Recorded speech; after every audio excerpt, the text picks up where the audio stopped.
నన్ను పంపిన తండ్రి వానిని ఆకర్షించితేనే కానీ ఎవడును నా యొద్దకు రాడు. స్తోత్రం. ఇప్పుడు ఆకర్షించాలి. ఇదే మాట పరమగీతం 1వ అధ్యాయములో, నన్ను ఆకర్షించుము, మేము నీ యొద్దకు పరిగెత్తి వచ్చేదము అంటుంది. చూడు ఒకసారి. 1వ అధ్యాయము పరమగీతము 1వ అధ్యాయము 4వ వచనం. నన్ను ఆకర్షించుము, నన్ను ఆకర్షించుము, మేము నీ యొద్దకు పరిగెత్తి వచ్చేదము. చాలు. ఇప్పుడు నన్ను ఆకర్షించు, నేను నీ యొద్దకు పరిగెత్తి వస్తాను అనాలా. నన్ను అన్నది ఏకవచనం, మేము అన్నది బహువచనం. నన్ను ఆకర్షించు, మేము పరిగెత్తి వస్తామేంది?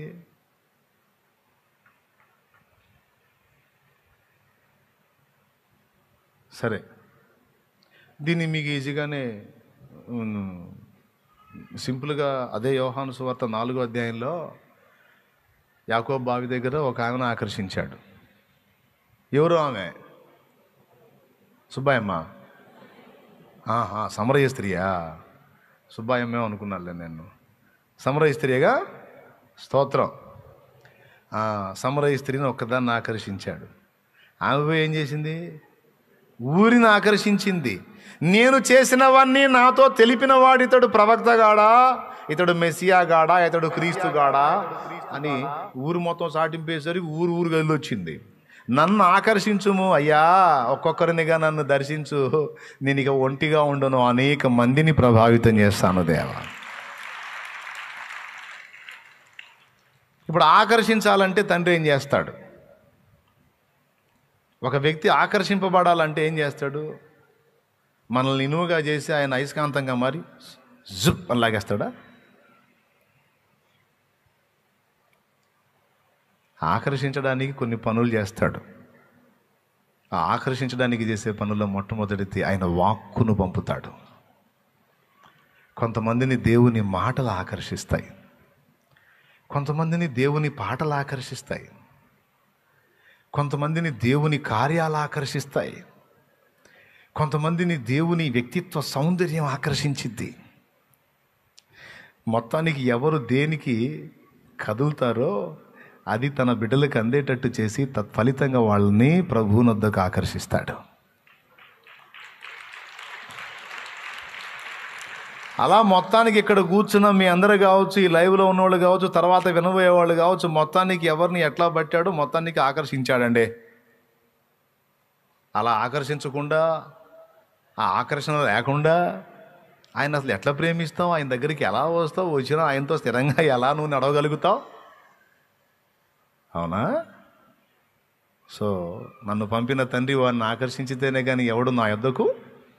మొత్తానికి నువ్వు ఆకర్షింపబడటానికి ఏదో నీకు సంబంధించింది నీకు తగిలింది. నాకు కావాల్సింది నాకు దొరికింది ఆనాడు, దాన్ని బట్టి నేను కనెక్ట్ అయ్యా. నేను అంటాను అందరినీ లాగేసేయచ్చు కదంటే కుదరదురా. నీలాగా అందరు లేరుగా. నీ మనసులాగా అందరి మనసు ఉంటే అట్నే లాగుతాను. నీ బుద్ధిలాగా ఇంకొకటి బుద్ధి ఉంటే వాడిని లాగుతాను. నువ్వు నా గొర్రెలాగున్నావు, నా గొర్రెవి నువ్వు, వాడు కూడా అట్లనే ఉంటే వాడిని కూడా లాగుతాను. కానీ కొంతమంది నీలా లేరు, రివర్స్లో ఉన్నారు. వాళ్ళ బతుకు అంతే. అంటే వాళ్ళకి చెప్పవా తండ్రి? చెప్పకే, వాళ్ళకి చెబుతాను. మీరు ప్రార్థిస్తున్నారు కదా, ప్రకటిస్తున్నారు కదా, మీ ప్రయాస ఫలించేటట్టు నా వంతు నేను కూడా ప్రయాసపడతాను.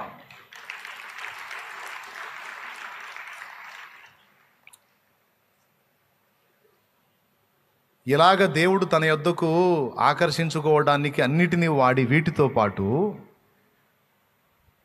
మన రక్షణార్థమై, మన క్షేమార్థమై మరొక దాన్ని వాడతాడు. దాని పేరు శ్రమ. ఇదొకటి ఉందండి శేషం. ఇది రెండవదండి.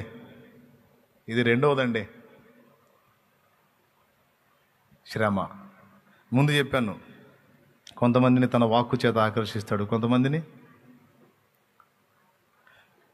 ఏ ఆకర్షణలైనా ముందు అవతల వ్యక్తులు పడి ఫలించాలంటే ముందు అతడైతే చదును చేయబడాలి, మెత్తన చేయబడాలంటే వేరే మార్గం లేదు. శ్రమయే.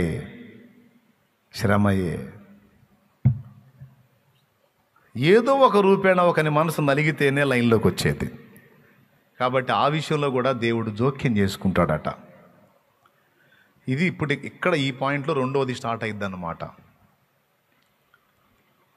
అందరినీ ఆకర్షించగల శక్తి కలిగిన దేవుడు అందరిని ఎందుకు ఆకర్షించట్లేదు అంటే, ఉన్న వాళ్ళలో రెండు రకాల గొర్రెలు ఉన్నారు. ఒకటి దేవుని గొర్రెలు, రెండు దేవుని తిరస్కరించిన గొర్రెలు, దేవుణ్ణి కాదన్న గొర్రెలు. ఇక ఈ గొర్రెలు కాదు, మేకలు. అవి చంచల బుద్ధి కలిగినవి. లోకం మేకల గుంపు, సంఘము గొర్రెల గుంపు. అన్నిటిలోంచి డివైడ్ చేసుకుంటున్నాడు. అలా డివైడ్ చేసుకున్న మందంతటిని కూడా ఒక దగ్గర పోగు చేస్తున్నాడు, అదే సంఘము. ఇంకా పిలుస్తున్నాడు, టైం ఇచ్చాడు, ఆకర్షణ చూపిస్తున్నాడు, రారా బాబు అంటున్నాడు, అవకాశాలు ఇస్తున్నాడు. వీటితో పాటు దేవుడు వినూత్నంగా ప్రయత్నం చేస్తున్నాడు అంటే శ్రమానుభవం ద్వారా కదులుతారేమో అని. మనం ఏం చేస్తామంటే, ఏమండి మోకాళ్ళు వేసి ప్రార్థన చేస్తాం, అయ్యా మా ఆయన అయ్యా మారట్లేదు దేవా, దర్శించిన ఆయన ఒక్కసారి దర్శించు ప్రభువా అని ప్రార్థన చేస్తాం. తాగుబోతాడనో లేకపోతే తిరుగుబోతాడనో 2-3 కుంపట్లు పెట్టాడనో ఏదో మొత్తానికి నీ బాధ నీది. ముందు అవి మారటం, ఆ కుంపట్లో ఆ త్రాగుడు తర్వాత సంగతి. ముందు నశించి నరకానికి పోతాడన్న భయం నీకుంది. కాబట్టి అట్లా కాదు నాయన, రక్షింపబడాలి, కాపాడబడాలి, మనోనేత్రాలు వెలిగించబడాలి, ఆత్మ రక్షింపబడాలని నువ్వు గోజాడుతున్నావు. ఎప్పుడైతే ఆ వ్యక్తి కోసం నువ్వు ప్రార్థన చేస్తావు, దేవుడు ఏం చేస్తాడో తెలుసా? నువ్వు ఆ వ్యక్తి కోసం ప్రార్థన చేస్తున్నావు, వాడు మారే రకం కాదు, వదిలేసే అనడం. నువ్వు ఎప్పుడైతే ఒక వ్యక్తి కోసం, ఒక సమాజం కోసం, ఒక కులం కోసం, ఒక మతస్థుల కోసం, ఒక బంధువర్గం కోసం, ఒక ఇంటి వారి కోసం నువ్వు ప్రార్థన చేస్తావో,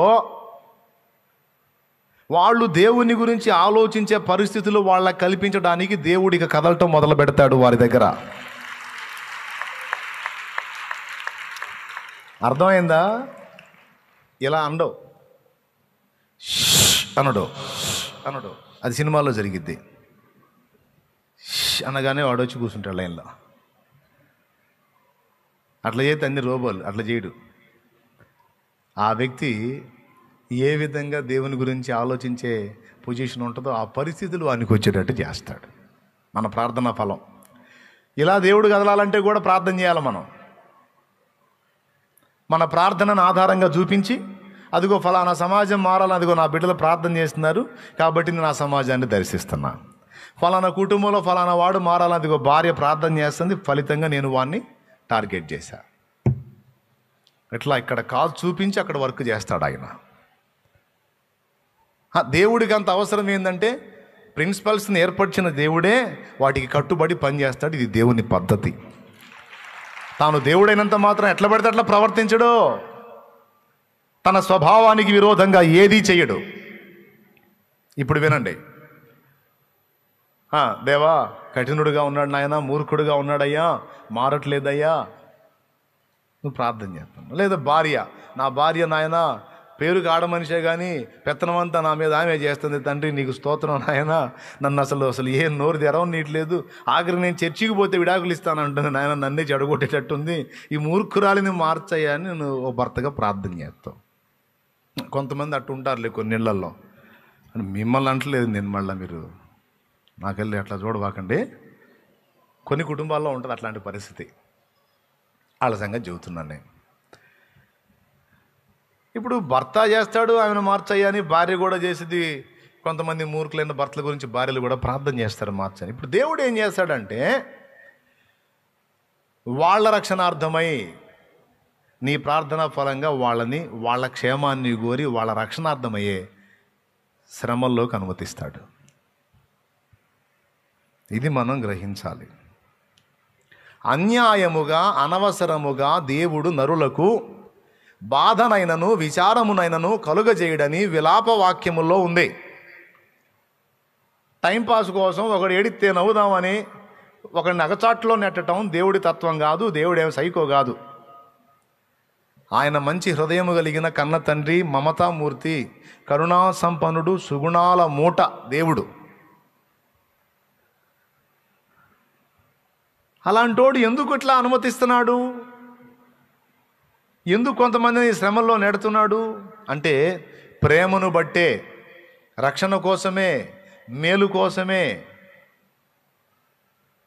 భార్య ప్రార్థన చేసిద్ది, నెలలు నెలలు చేసిద్ది, ప్రభా మాయనయ్యా అని మోకాళ్ళు వేసింది. దేవుడు వర్క్ మొదలు పెడతాడు. మొదలు పెట్టగానే మళ్ళీ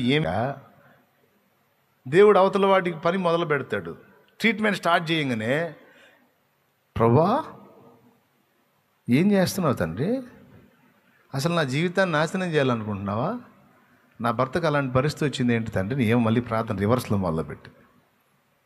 అప్పుడు ఆయన అంటాడు, అమ్మా అమ్మా నువ్వేం అడిగావురా, ఆయన మార్చమని అడిగాను, మరి మార్చడానికి పని మొదలు పెట్టానమ్మా. మార్చమన్నాను కానీ మంచం ఎక్కిమన్నానా?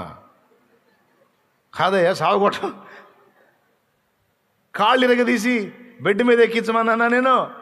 ఏంటి ప్రభా, ఒక్కొక్కడికి ఒక ట్రీట్మెంట్ ఉంటుందిరా, నీకు తెలియదమ్మా, నేను చేస్తా కదా, నీకెందుకు, నేను నమ్మనాయో వద్దు, నువ్వు నాకు ఆయన మారిన ముందుకు లేవాలి ప్రభా, ఆయన బాగుండాలి ప్రభా, సరిపో. చాలామంది ప్రార్థన ఒక రకంగా ఉంటుంది, దేవుడు పని మొదలు పెట్టగానే రివర్స్ ప్రార్థన మనమే చేస్తాం మళ్ళా. ప్రియులారా, ఇది నిజం. మీరు ఆలోచిస్తున్నారా? ఇంటి వాళ్ళని కదిలించమని మనమే అడుగుతాం, దేవుడు జోక్యం చేసుకొని వాళ్ళ హృదయాలను మెత్తన చేయటానికి ట్రై చేస్తే మళ్ళీ మనమే అడ్డుపడతాం. ఏడిచి మరి మనం ఒకటి గ్రహించాం, దేవుడు అన్యాయస్తుడు గాడు, నరులకు అనవసరంగా బాధనైనా విచారమునైనా కలగజేయడని మనం గ్రహించాం. వాక్యంలో ఉంది, చదువుతాం, కానీ మన గ్రహింపులో ఉండదు అది. దీనికి అనుగుణ్యంగా మనం నేర్చుకోవాల్సిన విషయం, ఎప్పటికీ మర్చిపోకుండా గుర్తుపెట్టుకోవాల్సిన విషయం, మంచి వాళ్ళనే కాదు, తేడా పడ్డ వాళ్ళని సైతం దేవుడు సేవ్ చేయటానికే ట్రై చేస్తాడు, సేవ్ చేయటానికే తన వంతు ప్రయత్నం తను చేస్తాడు. ఏ విధం చేతనైనా సృష్టింపబడినటువంటి ఒక వ్యక్తిని సేవ్ చేసుకుని తన దగ్గరకు లాక్కోవటానికి ట్రై చేస్తాడు ఆయన. అది దేవుని మంచి మనసు. మనకు అవతలో కొంచెం తేడా వచ్చినా వీడు పోతాడు, ఖచ్చితంగా నరకానికి పోతాడు అంట. మనకి ఇంకేం తలుపులు తాళం మన దగ్గరే ఉన్నట్టు, ఇక అవకాశం ఆ తాళం మనకి ఇస్తే ముందు వాడిని మనమే లాగేస్తాం నరకంలో, పోరా ముందు ఇంక ఉండకూడదు నువ్వు, ఖచ్చితంగా డిసైడ్ చేస్తాం. వీడు ఖచ్చితంగా పోతాడు నరకానికి, ఏం ఖచ్చితంగా పోయేది నరకానికి అని మనం మనుషులు డిసైడ్ చేస్తాం. దేవుడు అంటాడు, నీకు మెంటలు వచ్చేట్టు అంటున్నావు, వాడు నా బిడ్డ, ఎట్లా వేసేది నరకానికి, ఎట్లనన్నా వాడిని సేవ్ చేసుకోవడానికి ట్రై చేస్తున్నా నేను అంటాడు ఆయన. దీనికి నిరూపణ నినివే పట్టణస్థుల విషయంలో యోనా తీరు మన తీరు అనమాట. ఇక దేవుడి స్పందన చూడండి. దుర్మార్గులైన నినివే పట్టణస్థులు నాశనం అయిపోవాలని యోనా కోరుకున్నాడు, కానీ దేవుడు కుడి ఎడమలో తెలియని 1,20,000 కంటే ఎక్కువ మంది పిల్లలు నా బిడ్డలు అన్నాడు దేవుడు. అన్యుల్ని ఎట్లా వదులుతాను యోనా, నీకేమి కారని నువ్వు అనుకుంటున్నావు, కానీ వాళ్ళు నా బిడ్డలు, ఈ చేతులతో నిర్మించుకున్నాను వాళ్ళని అంటున్నాడు. ప్రతి మనుషుని విషయంలో దేవుని హృదయం అలా ఉంటుంది. అందరూ మంచి క్రమంలోకి రావాలని కోరుకుంటాడు, కానీ అందుకోసం అందరి విషయంలో ప్రయత్నం చేస్తాడు, కానీ కొందరు మాత్రమే ఆయన వైపు తిరుగుతారు, కొందరు వారి మూర్ఖ దశలో అలానే ఆగిపోతారు. ఆయన ఆ మూర్ఖత్వాన్ని దొళ్ళగొట్టడానికి కూడా తన వంతు ప్రయత్నం చేస్తాడు. ఈయన ఒకడు మారడం, ఇక చేయగలిగింది ఏం లేదు, ప్రయత్నం దేవుడు చేస్తాడు నీ ప్రార్థనా ఫలంగా. ఎంతమందికి అర్థమైంది? ప్రభువు చేసే సమస్త కార్యాలు ఏదో ఒక రూపేణ మనకి ఇబ్బందికరంగా అనిపించినవి సహా మన మేలు కొరకే ఉంటాయి. నీ ఇంటి వారికి శ్రమను అనుమతించాడని మహారోధంలో నువ్వు ఉన్నావు, కానీ దాని వెనక దేవుని ఆలోచన ఏంటో నువ్వు గుర్తుపట్టావా? నీ బంధువర్గంలో శ్రమను బట్టి నువ్వు కృంగిపోయావు, నీ పిల్లల విషయంలో సమస్యను బట్టి నువ్వు కృంగిపోయావు, కానీ దాని వెనక దేవునికి ఉన్న ఉద్దేశం ఏంటో నువ్వు గుర్తుపట్టావా?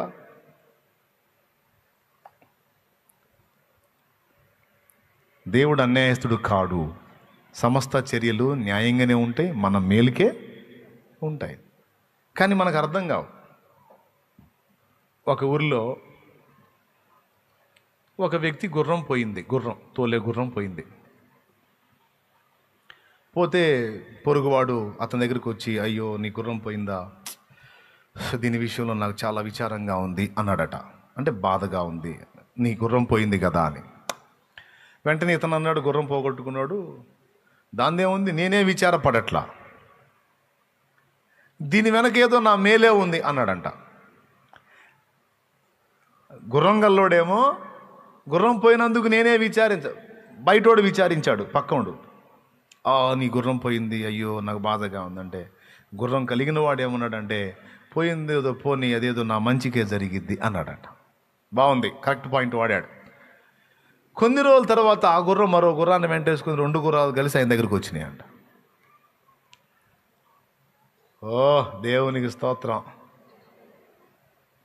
వెంటనే ఇరుగు పొరుగులు వచ్చి, ఇది నిజంగా సంతోషం, నీ గుర్రం పోయింది అనుకున్నాం, కానీ నీ గుర్రం మరో గుర్రాన్ని వెంటేసుకొని వచ్చింది, ఇది నిజంగా సంతోషించాల్సిన విషయం, ఇప్పుడు నీకు హ్యాపీగా ఉందంటే, మళ్ళీ ఇతను అన్నాడట, ఏమో ఇది ఎందుకు సంతోషం అనుకోవాలా, దీని వెనక ఏదో నాకు ప్రమాదం ఉండొచ్చుగా అన్నాడు. అనుకున్నట్టుగానే 4 రోజుల తర్వాత ఆ వచ్చిన క్రొత్త గుర్రం ఈయన కొడుకు ఎక్కాడు. దాన్ని తోలుతా ఉన్నప్పుడు అది కొంచెం అక్కడిక్కడ చేసింది, వాడు కింద పడ్డాడు, కాలు ఇరిగింది.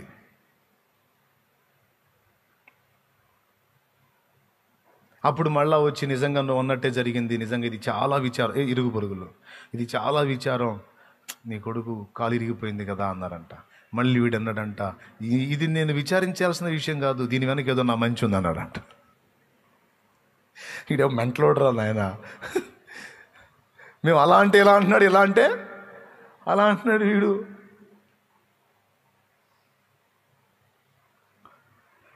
నిజంగానే కొన్ని రోజుల తర్వాత వీడి కాలు ఇరిగింది, వీడు బెడ్ మీదే ఉన్నాడు. కొన్ని రోజుల తర్వాత ఆ రాజ్యపు రాజు దుర్మార్గుడు, వాడు అనవసరంగా వీళ్ళని గెలిచుకుంటాడు, వాళ్ళు యుద్ధానికి వస్తారు, వీడికి ఉన్న సైన్యం చాలదు, ఊళ్ళో వాళ్ళందరినీ యుద్ధానికి రా అంటాడు. వీడు చేసేది కొనుక్కొచ్చేది మంచిది కాదు, వీడు కొనుక్కొచ్చేది, వీడన్ని దరిద్ర పనులు చేస్తుంటాడు. వీడి మాటిని యుద్ధానికి యువతను పంపిస్తే వాళ్ళు పోయి చచ్చిపోతారు అక్కడ. వీడు యుద్ధానికి పోకపోతే ఊరుకోడు. ఇప్పుడు ఊళ్ళల్లోంచి యవనస్తులను తీసుకొని రావడానికి అన్ని ఊళ్ళల్లోకి నాయకుల్ని పంపాడు, సైన్యాధిపతుల్ని, సైన్యాన్ని. ఊళ్ళో అన్ని బాగున్న వాళ్ళందరినీ తీసుకొని పోయారు. వీడి దగ్గరకు వచ్చి ఇంట్లో చూస్తే వీడేమో కాలు కట్టేసుకొని, అర్థమైందా, వీడి కాలు పైకి లాగి కట్టుంది, ఎందుకంటే కాలు ఇరిగింది. వీడు పనికి రాడని నడబడేసి వెళ్ళిపోయారు. అప్పుడు ఊరోళ్ళు వచ్చి, నిజంగా ఇది ఆశ్చర్యమే, మిగిలిన యవనస్తులు పోయారు, నీ కొడుకు మాత్రం కాలు ఇరగటం వల్ల క్షేమంగా ఉన్నాడు, ఇప్పుడు పోయిన వాళ్ళు ఉంటారో ఓడతారో తెలియదు, మీ వాడికి ఆ భయం లేదు కదా అన్నారంట. ఇప్పుడు ఈడేమనాలా, ఏం అల్లేలే, టెన్షన్ పడవాకండి, దేవునికి స్తోత్రం, హల్లెలూయా. ప్రతిసారి నా మంచికి అన్నాడు, ఒక్కసారి మాత్రం దీనివల్ల నాకు ఏదన్నా కీడుందేమో అన్నాడు, అది రాంగే. ఒక గుర్రం పోయి 2వ గుర్రం వచ్చింది కదా, 2 గుర్రాలు ఒక గుర్రం వెళ్ళి 2వ గుర్రాన్ని తెచ్చింది, ఇది నిజంగా నీ మంచికే అంటే, అవును నా మంచికే, దేవునికి స్తోత్రం అనాలి అక్కడ కూడా. ఏమో దీనివల్ల నాకు ఇబ్బంది ఏమో అన్నాడు. మనమైతే ఆ ఒక్క ముక్క కూడా అనకూడదు, సమస్తము నా మేలు కొరకే సమకూర్చి జరిగిస్తాడు నా దేవుడు. అది నా వ్యక్తిగత విషయంలో వచ్చినా, నా వారి విషయంలో వచ్చినా, నా జనాంగం విషయంలో వచ్చినా, నా ఇంటి వారిలో వచ్చినా, నా ఇరుగు పొరుగుల్లో వచ్చినా, నా ప్రభు అనుమతించే సమస్తము కూడా నా మేలుకే. అందులో మరణమున్నా సరే మేలుకే. ఎలాగో చెబుతా, ఇంక అయిపోయింది. ఇప్పుడు సంతోషంగా స్తోత్రం చెప్పండి, ప్రసంగమే అయిపోతుంది. ఇక గట్టిగా చెప్పలేదు మీరు, మీ బుర్ర మామూలు పని చేయట్లా, మహా షార్పుగా ఉన్నారు మీరు. శాపానికి అప్పగించినట్టు ఉంటాడు, శాపం పెట్టినట్టు ఉంటాడు, శాపంలో నెట్టేసినట్టు ఉంటాడా? అందులో కూడా మన క్షేమం, మన భద్రత, మన రక్షణ, మన ఆశీర్వాదం దాగుంటుంది.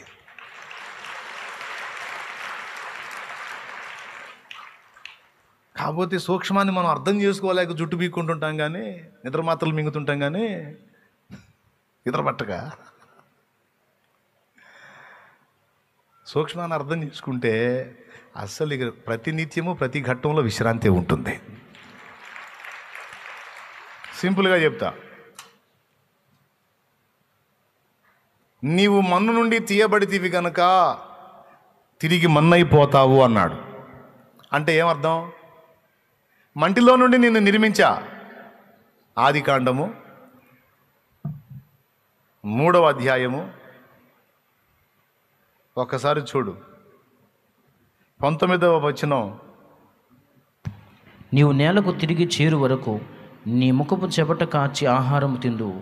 ఏలయనగా నేల నుండి నీవు తీయబడితివి, నీవు మన్నే గనుక తిరిగి మన్నైపోదువని చెప్పాను. దేవునికి స్తోత్రం. ఇక్కడ మన్నైపోతావు అన్నాడు. కింద ఏం చేశాడో చూడండి, 22వ వచనం చదువు. బైబిల్ తీయండి నాయన, 22వ వచనం చూడండి నాయన. అప్పుడు దేవుడైన యెహోవా, ఇదిగో మంచి చెడ్డలను ఎరుగునట్లు ఆదాము మనల్లో ఒకని వంటి వాడాయను. కాబట్టి అతడు ఒకవేళ తన చెయ్యి చాపి జీవవృక్ష ఫలమును కూడా తీసుకొని తిని నిరంతరము జీవించునేమో అని దేవుడైన యెహోవా అతడు ఏ నేల నుండి తీయబడిను దాన్ని సేద్యపరచుటకు ఏదేను తోటలో నుండి అతన్ని పంపివేశాను. అంటే ఏం చేశాడు? వెళ్ళగొట్టాడు.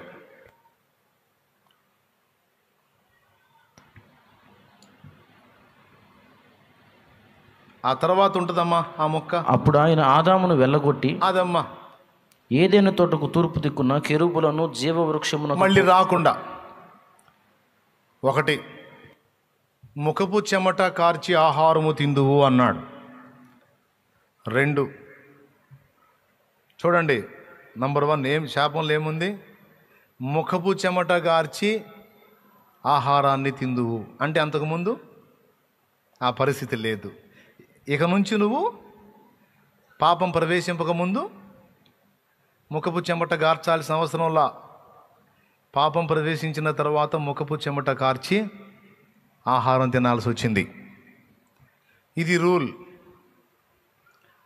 ఇప్పటికి కూడా అది ఇప్పుడు కష్టపడి చెమటోడ్చి తినాల్సి వచ్చింది కదా, మనకి ఎట్లా అనిపిస్తుంది? ఇది శాప ఫలమేగా, లేకపోతే హాయిగా సుఖంగా తాపీగా తినేవాళ్ళం, అవునా? కానీ మీరు గమనించండి పెద్దలారా అందరూ కూడా, ముఖపు చెమట కార్చి నువ్వు ఆహారం తిందువు అన్నాడు కదా. పాపం ప్రవేశించక ముందు ఆ మాట అనలా, పాపం ప్రవేశించిన తర్వాత ఆ మాట అన్నాడు. దాని వెనక ఆంతర్యం ఏంటంటే, నువ్వు తిరిగి మంటికి చేరేంత వరకు నీ ప్రయాణం సజావుగా సాగాలి, కాస్తంత ప్రశాంతంగా నువ్వు మనుగడ సాగించాలంటే అంతకు ముందులాగా హాయిగా కూర్చొని తినడానికి, సుఖంగా తినడానికి లేదు. ఇప్పుడు నీకు కష్టమే భద్రత, కష్టమే ఆరోగ్యం, కష్టమే నీకు ప్రయోజనం, శ్రమయే నీకు ఆధారం నీ బ్రతుకు అన్నాడు. ముఖపు చెమట గార్చి తిండి తినాలి అన్నాడు. అది శాపంగా ఉంది మనకి వాస్తవంగా, కానీ అందులో కూడా మన ఆరోగ్య రహస్యం పెట్టాడు ఆయన. మీరు సింపుల్గా గమనించండి, కొంతమంది తల్లిదండ్రులు పిల్లల కోసం, నా చిన్నతనంలో వాళ్ళ డైలాగులు నేను విన్నాను. నా చిన్నతనంలో నేను వెట్టి చాకిరీ చేసుకుంటా ఉన్నాను, నా బిడ్డ కూర్చొని సంపాదించాలి, వాడు ఫ్యాన్ కింద కూర్చోవాలి. అప్పట్లో ఏసీలు లేవు అంతగా, కాబట్టి అందరూ ఫ్యాన్ కింద కూర్చొని జాబులు చేసేవాళ్ళు. అందుకని పెద్దోళ్ళ కోరికలు, నా కుమారుడు ఫ్యాన్ కింద కూర్చొని పైసలు సంపాదించాలి, వాడు సుఖంగా ఉండాలి. ఇప్పుడు తల్లిదండ్రులు అయితే మా వాడు ఏసీలో కూర్చొని సంపాదించాలంటారు. అందరూ ఏసీ పెట్టుకుంటున్నారు కాబట్టి. స్తోత్రం. మీరు ఎంతమంది కోరిక ఉందండి, నేను పడ్డ బాధలు నా బిడ్డ పడకూడదు, వాడు సుఖంగా చల్లటి గదిలో కూర్చొని పైసలు సంపాదించాలి అని కోరిక ఎంతమందికి ఉంది? అబద్ధాలు ఆడొద్దు.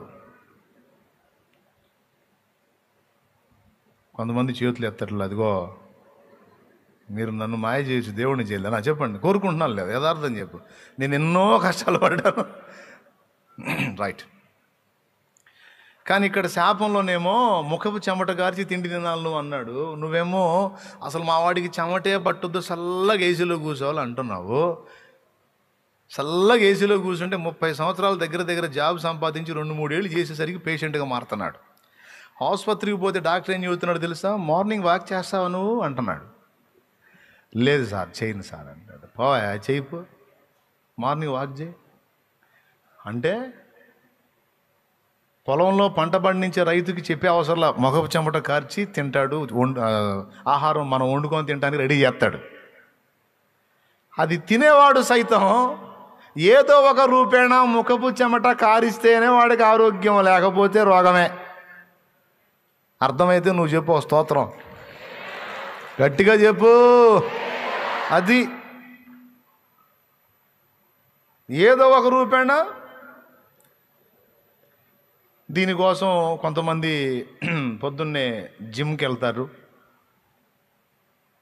డే అంతా ఏసీ కింద కూర్చున్నా సరే కొన్ని గంటలు ఉదయం సాయంత్రం.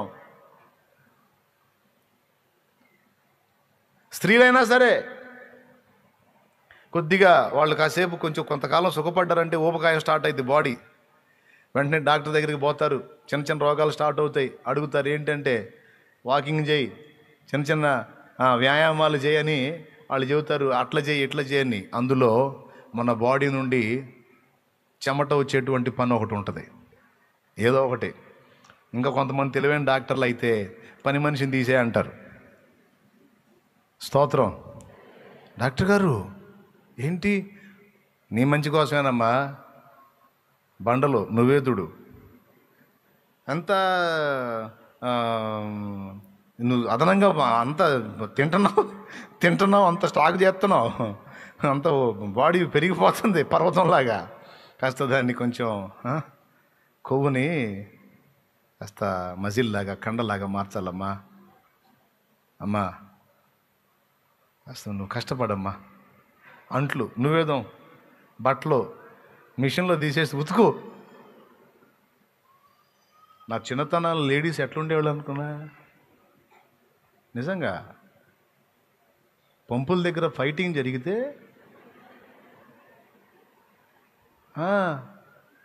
మామూలు ఫైటింగ్, నీళ్ళ ట్యాంకీ, ఎండాకాలం నీళ్ళ ట్యాంకీల దగ్గర ఫైటింగ్లు, ఇంకా చిన్నప్పుడు పంపుల దగ్గర ఫైటింగ్లు, పోలీస్ స్టేషన్ నిండా అయ్యే కేసులు మొత్తం ఆడవాళ్లే. ఇత్తడి కాగులు, ఇత్తడి బిందెలు తీసుకొని కొడితే మగోడు లేదు, ఆడ మనిషి లేదు, పగిలిపోవాల్సిందే. అయినా సరే అంత దెబ్బతిని మళ్ళీ ఏమాగిద్దా? కోడి పందాలు గుర్తు వచ్చినాయి నాకు చిన్నప్పుడు అయితే. అసలు అవునా, మా బజార్లో బజార్ పంపులు, ఒరే నాయన మామూలు ఫైటింగ్లు కాదు, సిరిసిరేసుకుంటారు బిందెలు. అసలు మంచి ప్రోగ్రాం జరిగేది అక్కడ. పురుషుల్ని కూడా అలా పట్టుకొని, చొక్కా పట్టుకొని ఇసురు అవతల పడేసేవాడు. అంత స్టాండర్డ్గా ఉండేవాళ్ళు. ఇప్పుడేం లేదు, పిల్లల్ని ఇట్నే పడుతున్నారు. ఉండటానికి ఒక్కొక్కళ్ళు 90 కిలోలు 100 కిలోలు తగ్గకుండా ఉంటున్నారు. దాదాపు కింట దాటితేనే మాట. పిల్లవాడిని నిండా పడుతున్నారు, కూర్చుంటే లేవలేకపోతున్నారు. ఎందుకని? నాగరికత పెరిగింది, సౌకర్యాలు పెరిగినాయి, వ్యాయామం తగ్గింది, రోగాలు పెరిగినాయి, బాడీ పెరిగింది, రోగాలు పెరిగినాయి. శరీరంలో కొవ్వు నిల్వలు ఎక్కువైనాయి, మజిల్ తక్కువైపోయింది, స్ట్రెంగ్త్ లాస్ అయిపోయింది. అది ఫైటింగ్ ఇప్పుడు రాజస్థాన్లో ఎక్కడ జరుగుతుంది. దేవుని స్తోత్రం. అంతకుముందు మన దగ్గర జరిగేది, ఇప్పుడు కొంచెం నీటి సమస్య పోయింది లేదు. రాజస్థాన్ ఆ ఏరియాలో జరుగుతుంది, ఎడారుల్లో. వదిలే తీసారా మన వాళ్ళు, మళ్ళీ ఇంటికి మేము మొదలు పెడతారు. ఎందుకు వచ్చింది గొడవ? ఏమండి, నేను చెప్పేది వాస్తవం కదా? అందుకని డాక్టర్లు ఏం చేస్తున్నారు, ఏదో రూపేణా కష్టపడమ్మా, అప్పనంగా సరుకుని స్టాక్ చేయటం కాదమ్మా, కాస్త ఖర్చు పెట్టమ్మా అని చెబుతున్నారు. ఇప్పుడు చెప్పండి, నీ ముఖము చెమట గార్చి ఆహారం తిందువంటే అది శాపమా, నువ్వు బతకడానికి అది క్షేమమా? ఇప్పుడు కొట్టాలి కదా చప్పట్లు. నీకు శాపంలో అనుమతించే వాటిల్లో కూడా దీవెనలో దాచిపెట్టాడండి. 100% నిన్ను ప్రేమించాడు దేవుడు.